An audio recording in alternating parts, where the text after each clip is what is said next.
art in context. You are the experiment, the laboratory, as well as the experimenter.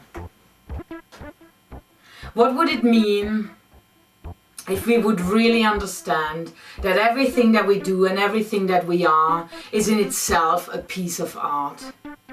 What would it mean for us to really believe that every single moment we are giving birth to a new self and subsequently to a new life? What does it mean that everything in existence is part of the eternal dance of creation? And what would it mean if we would take this understanding into the next conscious moment and declare our whole lives to be beautiful, ever-expanding creative processes just because we say so? On our planet there has been much argument about what art is and what art is not. We have spent considerable amounts of time trying hard to be original. In fact, it has put the average artist under enormous pressure to constantly be new and fresh, resulting in quite reactionary and superficial ways of negotiating creativity and originality. Compulsively demarking who we are from others and demarking one generation of artists from the one before. Everyone is unique. And so is every moment that springs forth in creation. Even if we have trouble to find our own voice, there will never be another you. So in a way, what's all the fuss about? If we allow ourselves to contemplate the deeper meanings behind all these distinction games, just a little bit more playfully than we would usually approach the subject matter, allowing ourselves to move beyond all small-minded classifications. So if we really think about it, then we might want to ask, does it really matter? Honestly, does it really matter? The moment we stop running around trying to inflate our hungry ego with "I'm an artist and therefore someone important" status programs, we could start realizing that there's a whole bunch of people and institutions making huge amounts of money from maintaining deeply irrelevant distinction criteria designed to keep billions of Joe and Josephine blocks locked in a rut of their own choosing. As I've already been pointing out extensively in my power essay, there is an all-round profit to be made by turning art into yet another commodity, making it a highly speculative element of the marketplace. Much more importantly though, our whole elite notion of art can and actually is used as a highly effective means of control within our deeply repressed societies. Art is not supposed to be an integral part of life, but instead, on equal terms with psychiatry, crime and prison, it has taken on the function of deflecting our global shadow, mostly without ever really challenging the status quo of established power. Performance art in particular has been used as an avenue to channel our collective fears. Having a bit of performance showdown here and there, just to move back, seemingly untouched from just having raped and murdered your father in yet another weirdo performance, into the same fragmented normality state we've been in before. To be really present is the psycho-spiritual condition underneath all authentic transformation. This requires a consciously chosen state of openness as opposed to vulnerability. To be really trusting and allowing each moment to transform us. I let the performance change me. So each piece was another transformation. People are afraid to be so open and vulnerable for so long. I think the demands of performance art are enormous. When everyone is an artist, then every single farted expression of the artist can be declared as art.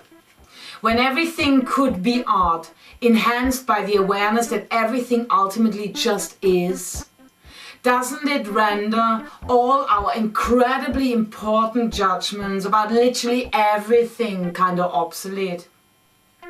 This comment could be augmented by the fact that literally any field of life can be artistically explored. The art of cooking, the art of brushing your skin thoroughly in the morning to awaken your body to life, the art of fruitful informational exchange between people, the art of designing your home, the art of making love to another person, the art of maintaining your bike, the art of managing your business, the art of peaceful negotiation in the face of a conflict, the art of becoming the grandest version of who you are. The Buddhist concept of mindfulness is probably what comes closest to this notion of art itself as an interactive art gallery, with every day, every moment being a new creation. Interestingly enough, there is a fundamental component in quantum physics claiming that the outcome of any probable reality is literally being observed into existence. When we allow this little thought experiment with all its admittedly vast implications to settle down beyond our immediate premature cognitive commitment, isn't the whole discussion essentially coming down to a question of definition power?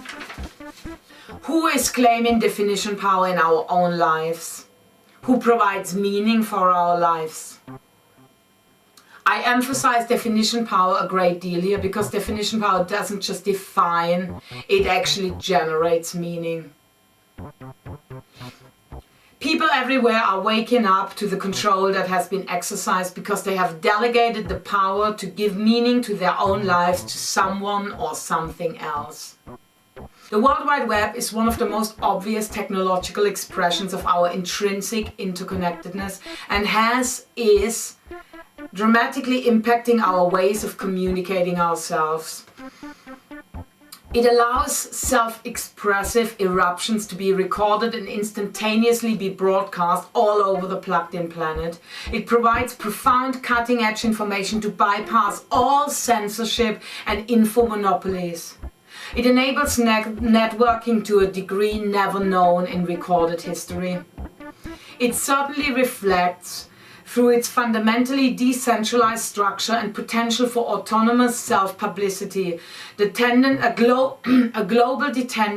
global tendency observable through our worlds today. To take your life into your own hands and team up with like-minded spirits, forming like-minded communities. With this change in perspective, our whole lives are providing interconnected platforms for our highest joys. And life itself turns into a sacred gift to be lived fully. When art becomes life, the earth as a place for collective togetherness can emerge in new shapes and forms. Instead of fighting over resources, resources can be intelligently pooled based on an understanding of ourselves as walking wealth and our relationship with each other as an invitation to beautify and intelligently evolve our shared environments on all levels. Redirecting existing human, informational as well as material resources towards empowered communal living. Nature gets us to evolve the whole planet out of supra-sexual attraction. The futurist Barbara Marx Hubbard has turned it into her life's mission to help facilitating our conscious evolution through redirecting the flow of our inherent creativity from procreation to co-creation. Fusing concepts such as synergy, self-actualization, vocational dating, and interconnectedness into one visionary pool of highly applicable social structures and processes, implementing intelligent win-win. Many emerging existing worldwide projects are pointing towards a recognition of our fundamental connectedness, indicating a shift in the collective mind. There are signposts of this shift greeting us from everywhere. Totally self-sustained earthships, empowered visionary communities, planting trees as environmental art projects, self-governing bodies of collaborative leadership, people everywhere engaging in playful, inventive togetherness, rather than wasting energy being streamlined into the rat race of our so-called modern world. It really doesn't matter if the scrap house that is built entirely from so-called waste gets any recognition through the art establishment, if the hand-built temples of humankind will ever make their ways into the halls of fame, or if the incredible mini paintings some anonymous artist scribbled down on splattered chewing gum on some urban pavement somewhere were only observed by me and some other mesmerized onlookers within that brief moment of their existence. As long as someone got inspired to follow their own drummer, and by doing so tuning in the cosmic orchestra of her fellow brothers and sisters, as long as a connection is made, some form of communication enabled, and perceptual horizons being expanded into new advanced pathways of living. I have studied academic art for almost 10 years. And I can honestly say that the most inspirational stuff needed to be brought back into the dried up, limiting confines of an art establishment that is still mostly dominated by scared intellectuals and important sounding nothingness. I'm tempted to say that art is to be found everywhere else, but inside sterilized art galleries. Inspiration hits from everywhere. It is to be found in everything and can be tapped into at all times because it's part of our divine blueprint. Everything is art, depending on how much we are prepared to get inspired through life itself. Life is an interactive art gallery and we are self-realizing co-creators. Every single bit of us contains the codes of creation. Wow. That's cool, isn't it? And exactly what we needed to hear at this moment of our lives, because far too long we've listened to others telling us what to do, followed their rules, followed their sometimes quite inspirational instructions of how to do things right. It's time to take courage and follow our own calling, becoming our own gurus. No one and nothing can tell us who we are and where we're going from here. There's not one solution, but the challenge for all of us to step into the responsibilities that come with a package of being a free-willed, self-realizing expression of God. We can no longer hide behind Big Daddy systems. It's time to step into our full power. We are miracles in expression.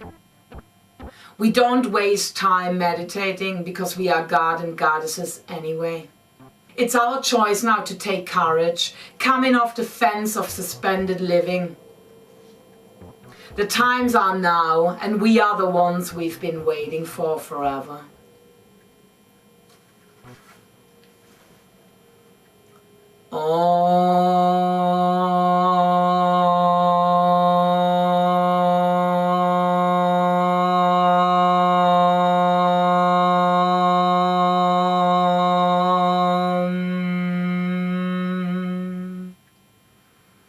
Shanti, Shanti, Shanti.